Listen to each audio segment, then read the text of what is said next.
এই জাহাজের উপরে একটি কেরেঙ্গারি রয়েছে। তো দেখেন কেরেঙ্গারির এই যে দেখেন যে উপরকার সাইডটিতে আর কি যে বস্তুটি থাকে এটি দেখেন। আর এদিকে ব্রহ্মপুত্র নদীতে অনেক পানি বেড়ে গেছে, যার ফলে এখন ধুবড়ি টু ফুলবাড়ি ব্রিজের যে পোস্টগুলা, তো সেই পোস্টগুলার কিন্তু কাজ কিন্তু এখন জাহাজ দিয়ে করতেছে। আপনাদেরকে ফাইনালি এই দৃশ্যগুলোই দেখাবো যে আসলে কিভাবে জাহাজ দিয়ে কাজ করে, ব্রহ্মপুত্র নদীর মাঝখানকার পোস্টগুলার ব্রিজের পোস্টগুলার আসলে কিভাবে কাজ করে জাহাজ দিয়ে। তো সেই দৃশ্যগুলো দেখাবো। আপনারা দেখেন কত বিশাল বড় একটি ব্রহ্মপুত্র নদী, আর এই যে ব্রহ্মপুত্র নদীর সাথে যে একটি পোস্ট 81 নম্বর পোস্ট, তো সেই 81 নম্বর পোস্টে কিন্তু এলএনটি ঢালাই দিতেছে, যার ফলে দেখেন এখানে একটি গাড়ি এনেছে, মানে বুম প্রেসার ট্রাক এনেছে। এই ট্রাক দিয়ে এই পোস্টে 81 নম্বর পোস্টে ঢালাই দিবে, এলএনডি ঢালাই। আপনারা এদিকেকার দৃশ্য দেখেন, এই যে এখানে যে কয়েকটি ডাম্পার গাড়ি এনেছে, তো এইখানে কিন্তু এই ডাম্পার গাড়িতে মাল লোড করা আছে, মানে কুচি কুচি পাথরগুলো যে, তো সেগুলো কিন্তু লোড করে এইখানে রাখছে। জাহাজ দেয়া এপার আনছে বা এপার ট্রান্সফার করে দিছে।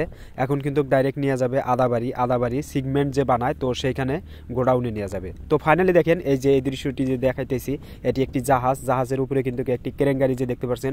আমি কিন্তু ফাইনালি এই সরাসরি এই কেরেঙ্গারির বগলে যাব এবং কি আপনাদেরকে জাহাজটি অনেক সুন্দরভাবে দেখাবো আপনারা।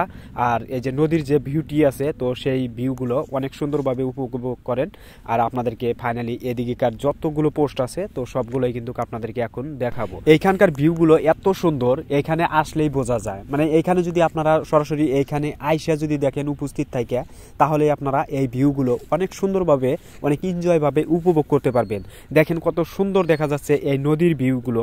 তো সবচেয়ে যে বৃষ্টি যখন তৈরি করা কমপ্লিট হবে, তখন কিন্তু বিশেষ করে নদীর ভিউগুলো অনেক সুন্দর লাগবে। বন্ধুরা, আমি যে এই পোস্টটি দেখাইছিলাম, এই যে সামনের পোস্টটি, আমার পিছনের পোস্টটি, এটি হলো দেখেন কয়েকদিন আগে দেখাইছিলাম, তখন কিন্তু পানি ছিল না এখান দিয়া, বাট এখন কিন্তু পানি এসে দেখেন এই পোস্টটি কিন্তু তলায়া গেছে। যাই হোক, আপনাদেরকে যে দেখাচ্ছি এই পোস্টটি হলো 82 নম্বর পোস্ট।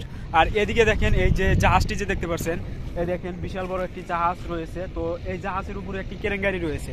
তো দেখেন কেরেঙ্গারির এই যে দেখেন যে উপরকার সাইডটিতে আর কি যে বস্তুটি থাকে এটি দেখেন।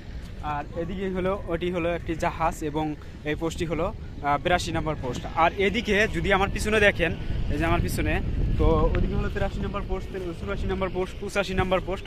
তো এদিকে এভাবে করে ফুলবাড়ির দিকে গেছে। আর এদিকে দেখেন একটি শুটিং করতেছে, মানে একটি গানের শুটিং করতেছে। এখানে কিন্তু সদাচল এভাবে চলেই থাকে, মানে শুটিংয়ের কাজ এবং অনেক ধরনের কাজ এখানে কিন্তু এসে করে থাকে। যাই হোক, আপনারা যদি এইখানে যদি আসেন, তাহলে আপনারা দেখতে পারবেন এবং বুঝতে পারবেন যে আসলে না সত্যিই কিন্তু এগুলা এইখানে চলে থাকে। আর আপনারাও এইখানে এসে অনেক সুন্দরভাবে শুটিং করতে পারবেন। অনেক ভালো ভালো জায়গা আছে, তো সেইখানে এসে আপনারা ভিডিও বানায় নিয়ে যাবেন।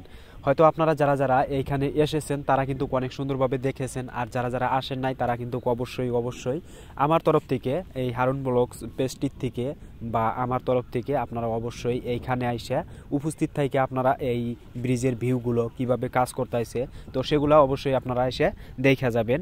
আর কত সুন্দরভাবে ব্রিজটি তৈরি করতেছে, এই দৃশ্যগুলো দেখা যাবেন।